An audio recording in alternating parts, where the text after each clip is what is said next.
ఇలాంటి రోజు వస్తుందని ఊహించలేదండి. నిజంగా మీడియా మిత్రులకి, ముఖ్యంగా ఇద్దరు అన్నలకి నా క్షమాపణలు. మా నాన్న తరపున, మా అన్న తరపున నేను సారీ అడుగుతున్నాను. నేను నీ తమ్ముడు అనుకోండి, మీ వాడిని అనుకోండి, మీకు నీ తోడుంటాను. మీకు ఏదున్నా నాకు ఫోన్ చేసేదండి. నేను ఇప్పుడు ఒక్క కాల్ దూరంలోనే ఉంటాను. I will always be there to support you and your family. And I'm sorry, నా కోసం సపోర్ట్ చేసేదానికి వచ్చి మీకు ఇలా జరగడం నాకు చాలా బాధగా ఉంది.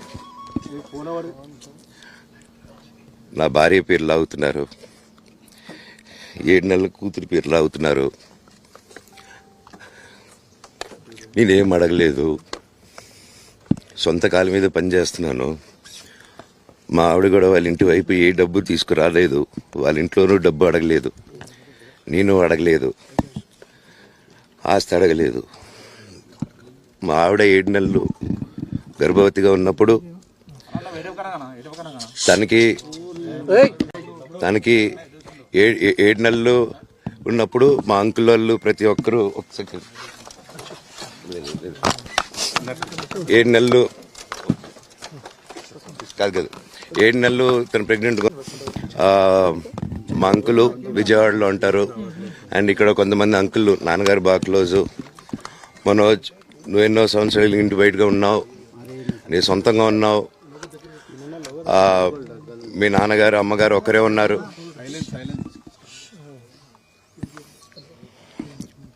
మీ నాన్నగారు అమ్మగారు ఒకరే ఉన్నారు.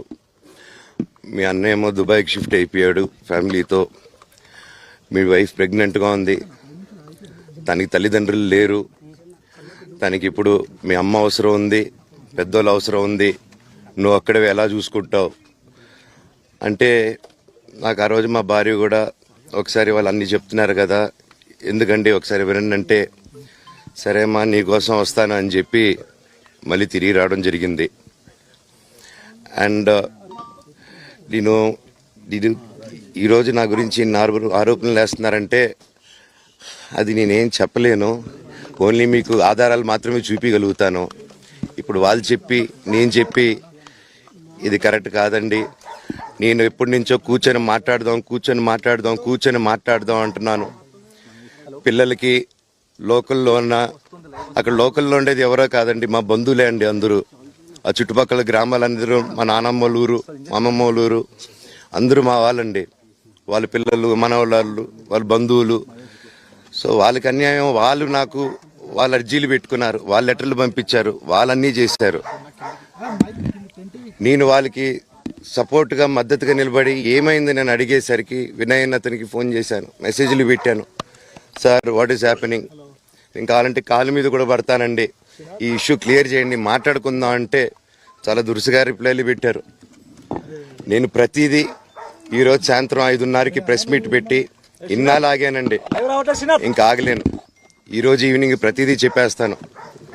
ఆ రోజు నేను పోలీసు సపోర్ట్ అడిగినప్పుడు స్టేషన్కి 100కి ఎందుకు ఫోన్ చేశాను, ఆ 100 దగ్గర నుంచి నేను పర్మిషన్ ఇస్తున్నాను, నాకు ప్రాబ్లం లేదు, మీరు ఒప్పుకుంటే మీరు మీ వల్ల అయితే 100లో నేను ఏం మాట్లాడానో మీరు తీసుకొని వినండి. ఆ రోజు ఆ మూమెంట్లో జరిగిన మూమెంట్లో మాట్లాడాను. ఇంట్లో 10 బండ్లు ఉన్నాయి, అందరూ ఉన్నారు ఇంట్లో. మరి ఇన్ని బండ్లు ఉంటే ఇంట్లో ఎవరికైనా ఏదైనా అయితే కారుల్లో తీసుకెళ్తాం. ఆ రోజు 108 అంబులెన్స్ వచ్చింది మా ఇంటికి. ఈ విషయం ఎవరికైనా తెలుసా? పోలీసులు కూడా తెలుసు, అది ఎస్ఐ గారికి తెలుసు. అది బయటికి రాదు, కానీ రికార్డులో ఉంటుంది కదండి, అది కనుక్కోండి సార్ 108 ఎందుకు వచ్చిందని. అండ్ నిన్ను ప్రతిదీ నేను కొడుతున్నాను, ఇది చేస్తున్నాను అన్నారు కదా సార్, సీసీటీవీ కెమెరాలు తెప్పిండి సార్. నేను కిరణ్ని, విజయ్ని ఇమ్మీడియట్గా తీసుకొని యాక్షన్ తీసుకోండి, వాళ్ళే దొంగతనం చేశారని చెప్పాను. ఆ కిరణ్ నిన్న మా ఇంట్లో మొన్న చెప్తే నేను చూసుకుంటా అన్నారు. నిన్న మా ఇంట్లోనే తిరిగాడు. మా ఇంట్లోనే తిరిగి మా నానీస్ని బెదిరించి ఒక అమ్మాయి పారిపోయేలాగా చేశారు. నిన్న నా కూతురు బట్టలు ప్యాక్ చేసేదానికి ఇట్లా ప్రయత్నించాడు అతను. అప్పుడు నేను కంగారుగా అప్పుడు డీజీ ఆఫీసులకి వెళ్ళి భయం వేస్తుందండి పిల్లల జోలికి వెళ్తే. ఎవరికి ఇది నేను అందుకే నాకు మా నాన్న దేవుడండి. ఈ రోజైతే ఏదైతే చూస్తున్నారో మా నాన్నని, ఇది మా నాన్న కాదండి. నేను అబద్ధాలు ఆడేవాడిని కాదు. నా గురించి మీరు ఎవరినైనా ఎంక్వైరీ చేసుకోండి, నా ఫ్రెండ్స్ని అడగండి. నాకు చిన్నప్పటి నుంచి ఉన్న స్నేహితులు ఒక్కొక్కరు వేరే వేరే వృత్తిలో ఉన్నారు. వాళ్ళు సొంతంగా కాళ్ళ మీద కష్టపడిన వాళ్ళే అండి. అండ్ నేను కూడా నా సొంతంగానే వచ్చాను, కానీ ఏ రోజు ఇది చేయండి అది చేయండి అని అడిగింది లేదు. అండ్ ప్రతిదీ నేను సాయంత్రం వచ్చి మీకు ఎక్స్ప్లెయిన్ చేస్తాను. దయచేసి కోఆపరేట్ చేయండి. థ్యాంక్ యూ మీరు అందరూ ఉన్నందుకు. విజయ్ అనే వ్యక్తి నిన్న అంత చెప్పిన తర్వాత కూడా మా ఇంట్లోనే నన్ను కొట్టేటప్పుడు అతని కారు నుండి వెనకాల నుంచి అలా వెళ్ళిపోయారు అందరూ ఉండంగానే. మీరు అతని కారు నంబరు, అతని సిగ్నల్ని దయచేసి ట్రాక్ చేయండి. అన్ని కంప్లైంట్లు పెట్టిన తర్వాత కూడా మా ఇంట్లో ఎందుకున్నాడు ఆ దొంగ? మీరు దయచేసి ఇది ఇమీడియట్ గా చేసుకోండి. నేను సాయంత్రం లోపల ఒకసారి మీరు అన్నారు ఇందాక మా నాన్న దేవుడు అని చెప్పి, చెప్తాను సార్. ఇది మా నాన్న మీ షోల్డర్ మీద గన్ను పెట్టి కాలుస్తున్నారండి, క్లియర్ గా కాలుస్తున్నారు. ఆయన నేను పనులు చేసుకుంటూ అన్ని రకరకాలుగా ఉన్నప్పుడు ఆయన బ్రెయిన్ వాష్ చేసుకొని నా వ్యక్తిగత జీవితంలో బయట పెట్టి నన్ను, నా వ్యక్తిగత జీవితం తప్ప అది కూడా నేనేం తప్పు చేయలేదండి. నేను ప్రేమించిన అమ్మాయిని పెళ్లి చేసుకున్నాను, ఆ అమ్మాయి కోసం పోరాడాను. దాంట్లో తప్పేంటంటే నాకు అర్థం కావట్లేదు. అండ్ ఈరోజు వచ్చి 10 మందికి నిలబడినప్పుడు నేను చెడ్డోడిని అయిపోయాను. ఎక్కడ సైన్ పెట్టమంటే పెట్టాను, రమ్మంటే వచ్చాను, పొమ్మంటే పోయాను. ఎన్ని సినిమాలు చేయమంటే అన్ని సినిమాలు చేశాను. అన్న కంపెనీల్లో పనిచేశాను, సాంగులు చేశాను, వాళ్ళకి రికార్డింగ్లు చేశాను, ఫైట్ డైరెక్షన్లు చేశాను. ఎంతో గొడ్డులాగా కష్టపడాను, మనసు పూర్తిగా సంతోషంగా చేశాను. నాకు 1 రూపాయి అడిగింది లేదు, ఆశించలేదు. నేను దానికోసం నాకు కావాలి, నేను పనిచేసిన దానికి కూడా నేను అడగట్లేదు. ఒకటే అడుగుతున్నాను, మీకు నిజం తెలియాలి. అందుకోసమే ఏంట్రా వీడు అన్ని బయట పెడుతున్నాడు అనుకోవచ్చు, కానీ ఈరోజు నాకు భార్య పిల్లలు ఉన్నారండి. ఈ రోజు నేను నిలబడకపోతే రేపు నా కొడుకు పెద్దోడైన తర్వాత, కూతురు పెద్ద అయిన తర్వాత వాళ్ళకి నేను సమాధానం చెప్పుకోలేను. నేను దొంగతనం చేసి వేరే వాళ్ళు కడుపులు కొట్టి నా పిల్లల మొహం నేను చూడలేను, ఆ కూడు నా పిల్లలకి పెట్టలేను. మా నాన్న నన్ను అలా పెంచలేదు, మా అమ్మ నన్ను అలా పెంచలేదు. మధ్యలో మా అమ్మ నలిగిపోతుంది. మా అమ్మని హాస్పిటల్లో అడ్మిట్ అయ్యారని చెప్పి నేను అబద్ధాలు ఆడారు. హాస్పిటల్కి వెళ్ళి చెక్ చేయించుకుంది అమ్మ. నువ్వు వెళ్ళిపోయి ఇంట్లో నుంచి, నువ్వు వెళ్ళిపోతే వీడిని చూసుకుంటావు మేమంటే, మేము మంచిగా మాట్లాడి పంపిస్తా అంటే నమ్మి ఆవిడ 3 రోజుల నుంచి దడదడగా ఉంటే వెళ్ళమ్మ అంటే. ఏ ఏజ్కి వెళ్ళడం వాస్తవం చూపించుకొని ఇమీడియట్గా మా అన్నింటికి వెళ్ళిపోయి అన్నింట్లో పడుకున్నారు. మీకు ప్రతిదీ తెలుస్తుంది. ఈ రోజుల్లో ఏది దాచలేరు.